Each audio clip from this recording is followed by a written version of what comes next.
Daniel Howat from Next Best Picture. Thank you so much for your time. I've been a fan for a very Yeah, long thank you for time. having me. Oh, that's so nice. It has been amazing to watch the growth of Sugar over the course of this series, Yeah. especially the last two seasons where you've really gotten to shine as this sort of counter for Carmy and Richie and everyone else, of course. When did you start to have a sense of the trajectory of Sugar beyond the first season? Yeah, so Carmi has just gotten back to Chicago the first season and I think that, the first season I'm not in the restaurant at all really until the final, friends and family dinner, but I think there was for Sugar season 1 like a question of like what is he up to? And then it isn't until that kind of friends and family dinner scene where she like kind of gives him like a little nod of like, oh, okay, I see what you're doing here. And she gives him a smile. And then, the second season, she's like, wait a minute, I can help you. I'm really good at, crunching numbers and paying the bills and I'm on it. And I love you. You're my only sibling left. And I really want to be there for you. And I think like there was a question definitely in my mind of where is this going to go after season 1 and for me and I knew that I was a series regular so I would be in the show but I didn't know to what capacity and then I also was pregnant for season 2, which terrified me to kind of not only do I not know where Sugar's going but I also have this other thing that I'm carrying along. And I mean, they were amazing, and they wrote it in, and that also kind of gave her this thing of like caretaking. She's now going to be a mother, plus at the same time she is mothering her younger sibling, and she's now the oldest sibling, and so I think, that was kind of a beautiful moment for me and kind of like an aha thing of like, yeah, okay, this is like now this role that she's stepping into and she's up for the challenge. Yeah, it's hard to imagine them not writing that into the show.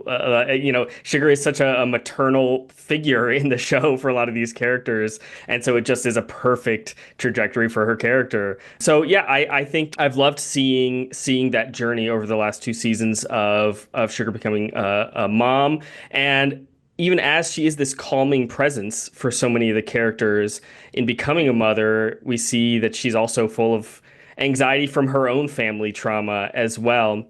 How did you weave in some of that fear and anxiety into a character that has been a very calming presence?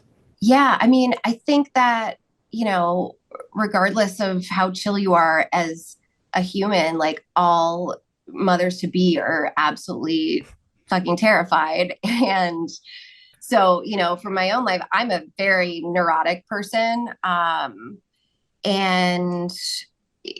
I was getting extra ultrasounds during my pregnancy, and this is just, that generational trauma that Sugar had is I am blessed to say that that is not my history, but you know, everyone's neurotic to some extent, and Sugar, I think what she kind of did was she used the restaurant as an escape for her neuroses and for her anxiety and really threw herself into it to the point where, the pregnancy took a kind of a backseat for her. And I know women who have done this of like, yeah, I'm pregnant. Just don't treat me any differently. I don't just, it's fine. It's just this thing. And especially, with Carmi, I think she was just so nervous to tell him because here she is now creating her own family. It's almost like not abandoning their family, but she now has a new nuclear family. And I think that's a thing that, uh, a lot of pregnant people experience too, of just, okay, what does this look like now? I have a new family essentially. Yeah, and a lot of those anxieties really come to a head as they do with all pregnant people on the Yeah. day of giving birth, of course.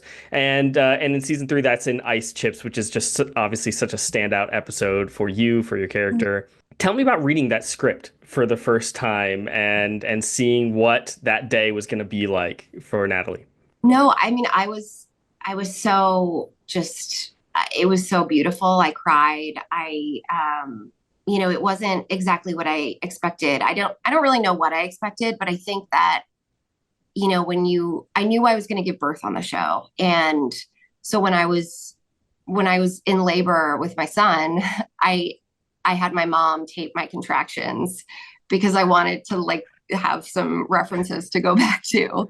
But I was so just surprised that the episode was not about giving birth at all. It was about this like resolve to some extent, this beautiful connection. I loved just how quiet, it kind of read. And then, you have these moments where she's in excruciating pain and she has this like terrible contraction and then it settles and it is that like waiting game of like this is tedious, this could go on for 8 hours and I am here with the last person I want to be with and I need her to just chill the fuck out and I know that she is going to say something, it's only a matter of time, and then she surprises me and tells me a beautiful story that makes me feel good and oh my god, I need my mom, and then tells me I have my dad's ass, it's like so yeah, it was a roller coaster of emotions when I first read it, and I practiced with my real mother. I she reads everything with me, and yeah, I just was so excited, so thrilled to do it. As you were giving birth to your actual son, so you had your mom film the contractions. How much were you in your head as an actress on that day, thinking through, okay, oh, I felt this. I have to log that. You know, honestly, kind of a lot. Like I have an older daughter, so I did that already once. Now I can kind of like, okay, I feel a little more comfortable, still terrified, but I have a job to do at the end of the day. Um, and yeah, I mean, I had a brutal epidural with my son, and that definitely, like, just the actual like needle going in, that took me out of myself. At that point, I wasn't thinking about what the Bear season 3 looked like. Wow. It's like you have calcifications in your spine. All right. I don't think I do. I think my spine's fine, but you know. Good. Um, Well, glad to hear it. Glad to hear yes, thank it. you. Put that on the record. There you go. Perfect. Perfect. Well, of course, Ice Chips is that two-hander between you and Jamie Lee Curtis. And Donna is such a force of nature and, like you said, unpredictable. Well, Yeah. Natalie is really starkly different. How did that clash of personalities feel when it came to partnering with Jamie for this whole episode? Yeah. I mean, I think that, there is this thing where they both need each other so badly in that moment. Sugar needs to feel comfort. She knows that she needs to find it from Donna in whatever she's going to give, Sugar will take it. Like ice chips, those are the best fucking ice chips I've ever had. Anything to just, make her feel that comfort and that love, which is all she needs in that moment. And for Donna, she's like, I've been working on myself. I need you to accept me as your mother, and I need you to need me, and she does, and then Donna is Donna, and she tells her these stories, the labor stories, and Natalie's just like, okay, this is sort of helping me, this is sort of calming me down, and and then she just hits her with something that just brings her right out of it again, and I think that just like the needing each other is what the goal is in the script, and yeah, I guess I didn't, when I read it, I was kind of picturing her bouncing around the room and being on a bouncy ball giving labor, and then when we shot it on the day, it just made so much sense to just have her kind of hug me and calm me down and have our faces so close to each other, and and make it really made for such an intense moment. I've heard you talk in the past about Chris giving you all a lot of freedom to make the material your own. Yeah. How did that play out with Ice Chips? So with Ice Chips, we had the script. I was sort of like, should I call Jamie? I knew she was in town. Should I run it with her? Should I go to her hotel? And I was like, that's not what this show is. That's not what he wants. He wants everything to feel super fresh and surprising. And I think, with Ice Chips, it was 23 pages of dialogue that I had to memorize, but not to the point where it was like over memorized, and where I'm the type that will just like drill something so I can feel chill on the day. And I was never going to feel chill with 23 pages of dialogue that I don't have the muscle memory yet, and that kind of thing. And so uh it felt very intimidating, but also extremely safe because we're in season 3 and I completely trust Chris with my whole being, and Jamie now 100% with my whole being. And so to go into it, we we did go off book a ton of times, and found our way back, and we held each other, and then there were the contractions, and we had 3 cameras set up, and we all know the camera guys so well now that we know where they're going to be. There's no distractions there. So there was so much freedom. And then, yeah, at the end of the day, like if we lulled and like lost our place, I could always go back to a contraction. That's great. Yeah. Yeah, I was going to ask what it's been like being directed by Chris over the course of the series. Is there a piece of direction he's given you, whether for season 3 or earlier, that really helped unlock your performance? I think, he's so loose, and he